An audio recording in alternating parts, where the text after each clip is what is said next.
neighbors na blessing siguro din sa amin nung time na binigyan kami ng task na mag-ooperate. Galing kami sa Pangibiran. Tapos ng briefing, mga 12:30 ng gabi, nagsakay kami ng 6-by at sa Kumbatan pupunta sa area ng Pakibato District sa barangay na yun. Hindi ko makapapan yung barangay na. So ngayon, nung pag-LD namin, kasi dalawang section kami na nag-ooperate under kay First Lieutenant Bautista at kay First Lieutenant Sarasara. Ngayon, nung first day namin, yung nag-LD pa kami ang gabi, pag kinabukasan, pagdating namin sa area, siguro nakalakad lang kami ng mga 3 kilometers. May detachment doon na inaras ng kalaban. Malapit lang siya, operita namin. May inaras doon na ang PE doon. Sa detachment, nakaswaltihan sila. Kasi hit and run yung ng PE doon. Nung doon kami sa area, may naupihan kami ng mga tao na palakad-lakad doon sa bundok pero medyo malayo lang. Hindi man namin identify kung kalaban talaga doon o hindi kasi yung area ng Pakibato malakas talaga yung kwan dyan, milisya ng bayan. Yun ang kwan nila kasi doon. So ngayon 7 days na operasyon namin doon. Nung dumating bali ang lakad namin kasi mahirap kasi ang lakad namin kasi ang movement gabi. Hindi kami pwede maglakad ng araw kasi pag araw, delikado kami sa ambush at sa landmines kasi ang area na yan, malinis yung area ng Pakibato, malinis at open ka rin pa. Makikita ka talaga pag araw. At saka na-advise din sa amin yan ng officers namin na yung area na yan, kahit isang araw mo ibabaynuhin yan, hindi mo makikita ang kalaban na malabas. Totoo talaga yan kasi paggabi, maglalakad kami, pag-araw magpahinga kami. Tago lang kami doon sa mga konting masukal na area. Pag-abot ng mga 5 days, doon na. Nung umaga, ako ang leading noon, yung platoon sergeant ko si Sergeant Barkis yun. Tapos yung nagdala sa amin sa section namin si Lieutenant Sarasara. Nag-advise sa amin na yung kabila na yan, bilang bundok na yan, dyan na-encounter yung trupa ng 5th Scouting India Company. Dyan sila na landmines din. So nang maaga pa mga 5 AM, kinabukasan ng 5 days na, may naupian kami na tao, parang matanda yung tsura at mahabang buhok. May dalang sako at saka papatik-patik na parang buwang. Parang buwang siya na naglalakad, patik-patik. Ngayon, inupihan namin, pinalusot namin doon sa trick line. Pinaalis muna namin siya ba? Pinalampas namin. Nung nakalampas na siya, inakyat namin yung kabilang high ground. Pag akyat namin doon, hindi namin napansin pala yung high ground na akyatin namin, may kampo na malaki. Magkatabi na kampo yun, yung sa medyo high ground konti, at saka doon sa kabila. Kung bilang-bilangin mo yung nakatulog doon, mga 300 plus yung tao ang nandoon. So ngayon, nagkuhan kami doon, nagantay kami ng hanggang mga alas 10 ng umaga, nag-rewater na naman kami. Nung mga in-occupy namin ng mga kampo ng kalaban na walang tao, hindi namin napansin yung tao pala na naupihan namin nung umaga, nakarating na doon sa area. Yung dala-dala niya yung sako. Ang ginawa namin, may kasama kaming kapgo na guide na initibo. Yun ang pina-interrogate namin. Matanda yung itsura, pero nung lapitan na ng kwan, tumakbo. Hinabol ng tropa, hindi nahabol kasi akala namin matanda kasi ang buhok mataas at saka puti na yung buhok. Yun pala, mabilis tumakbo. So, ang ginawa namin, para makakuha kami ng tubig doon sa baba, sa kabilang high ground, sinecure muna namin yung taas sa kabila. Pinursige namin na i-secure para makakuha kami ng tubig sa baba. Nung nakakuha na kami ng tubig, balik kami, nagluto. Tapos mga 11:30, kumain kami noon, 11:30. Pag dating ng mga alas 12, nagkuhan kami, organize ulit. Kami pa rin yung leading.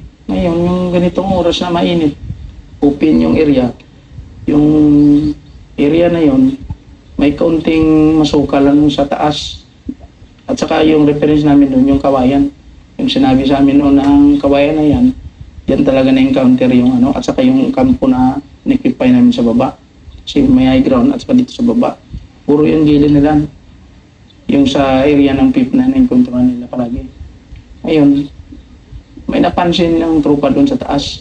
Yung ridge na yon, maliit na ridge, kantel sa gilid, kagunan sa kabila, malinis.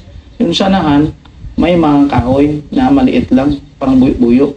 Ngayon, ang sabi ng trupa, may nakita sila doon na dalawang tao na nag-agbas daw ng damo. Yun pala, yun yung nag-check ng landmarks. Ngayon, hindi namin na yun. Kasi malinis yung area na yun eh. At saka yung area na galing kawayan hanggang doon sa may masukal, mga 150 meters pa. So hindi kami nag-expect na may landmines doon kasi malinis. Ngayon, inakyat namin. Akyat namin ngayon.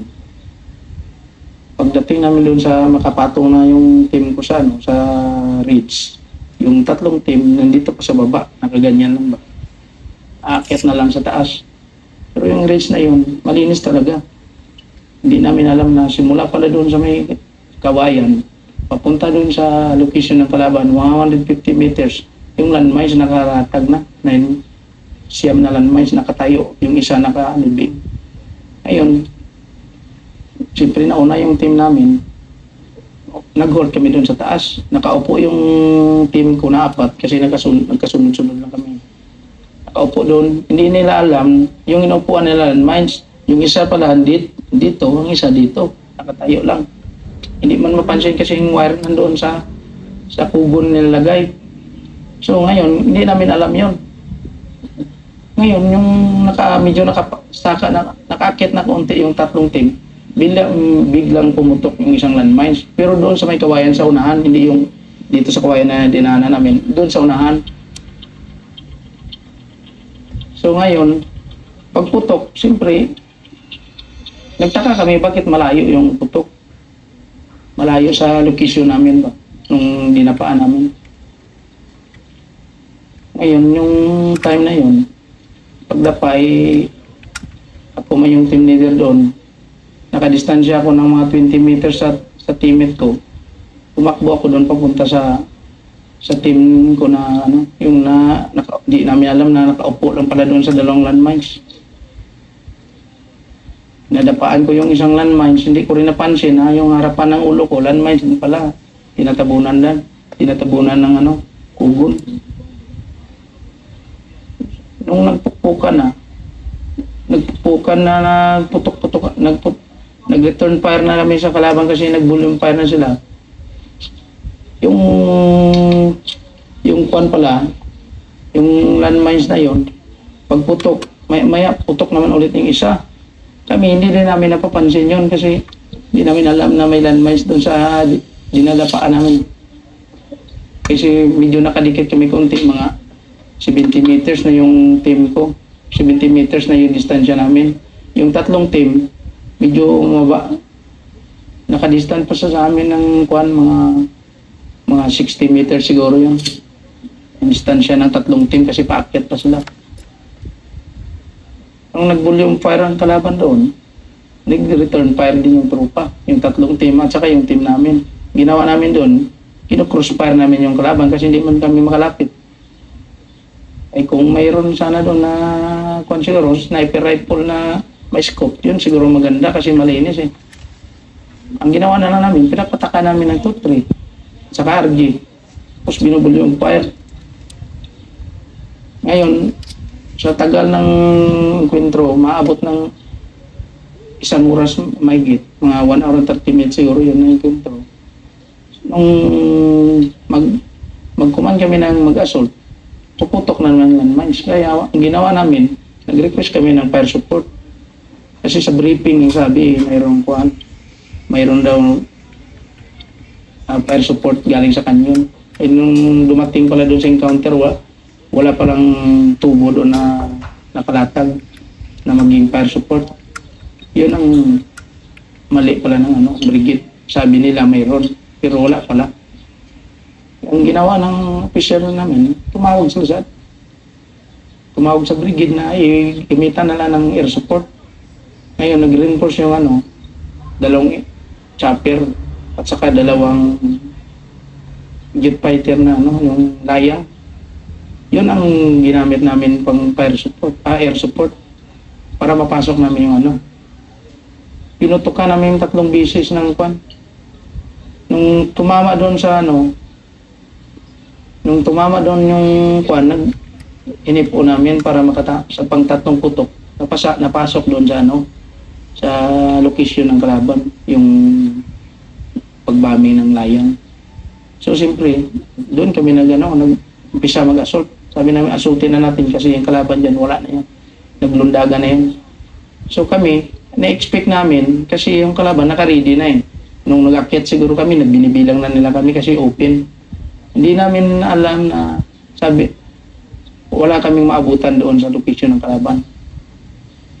Hindi namin in-expect yun. Pero hindi kami nagkumpiyansa. Baka nag-hold the line pa kasi masukal man. Nung pagdating namin doon, yung lead scout ko si Pontanilla, saka guide ko si Rotisano. Nung pagdating namin doon sa location, may mga body count pala doon na naiwan. So yung nakuha namin na body count, yung 2 gunner ng kalaban, saka yung mga propernillas, yung na-recover namin. Pero before kami nakarating doon sa may body count, nakita ko ng wire pag-action namin ng assault. Nakita ko ang wire. Nagsigil ako sa tropa namin na may landmines dyan sa posisyon natin. Kasi nandito yung wire na mahaba.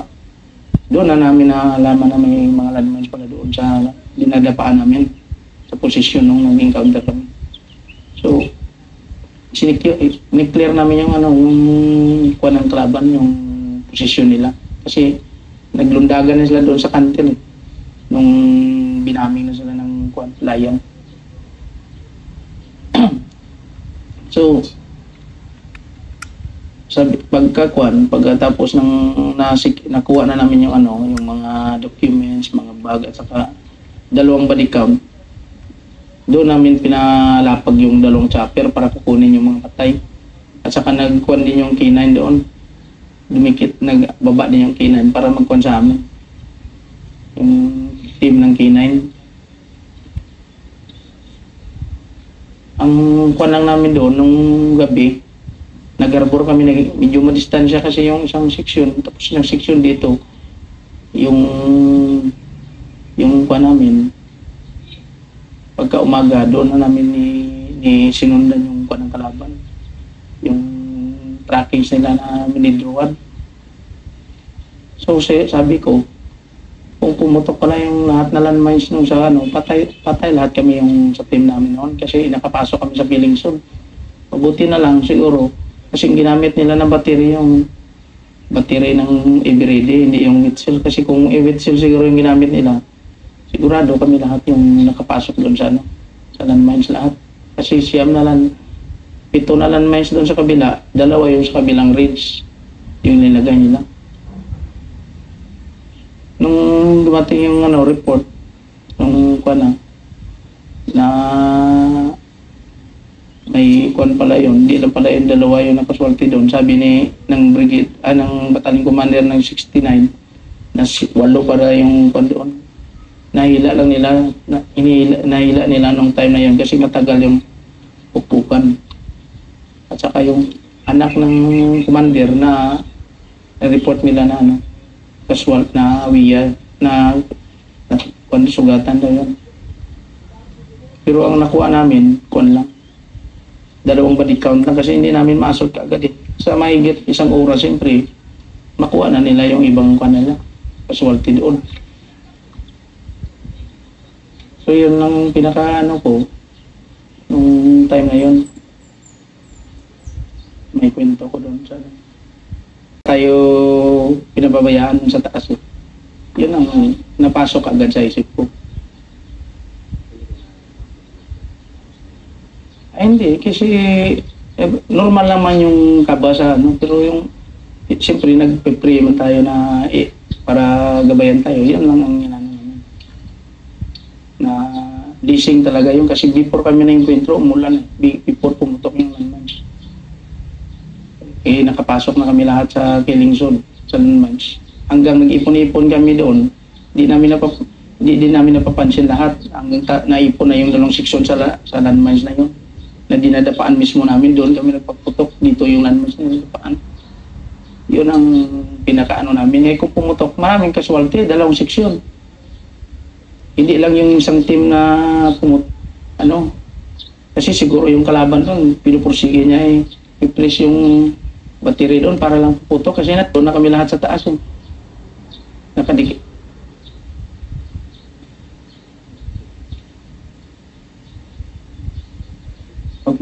Ang kuwan mong gulo na bilang sundalo, siyempre presence of mind yan palagi. Tapos nagpipray man tayo before tayo mag-operate. Siyempre pag once nga isang pagputukan na hindi ka timaan, ibig sabihin, sure, kuwan na yun. Kasi dapat presence of mind ka para palagi kang kuwan. At saka, siyempre, mag-iingat ka rin. Kaya nakaraanas tayo ng training para gamitin natin yung training natin. At saka yung leadership natin bilang team leader din. So, kung paano may kuman yung tao para hindi makaswaltihan ka bilang isang team leader. Bilang team leader, anong pinapakita mo sa kanila na ito yung paano mo Siyempre, pakita mo sa kanila paano ka magkuman, paano mo i-guide sila, lalo na sa operation, nga hindi sila mapahamak. Kasi binabase mo rin yun sa experience ng nauna sa'yo para hindi kayo makasultihan. Kasi pag magbabayulit, dyan tayo makasultihan pag magbayulit tayo palagi. Diba?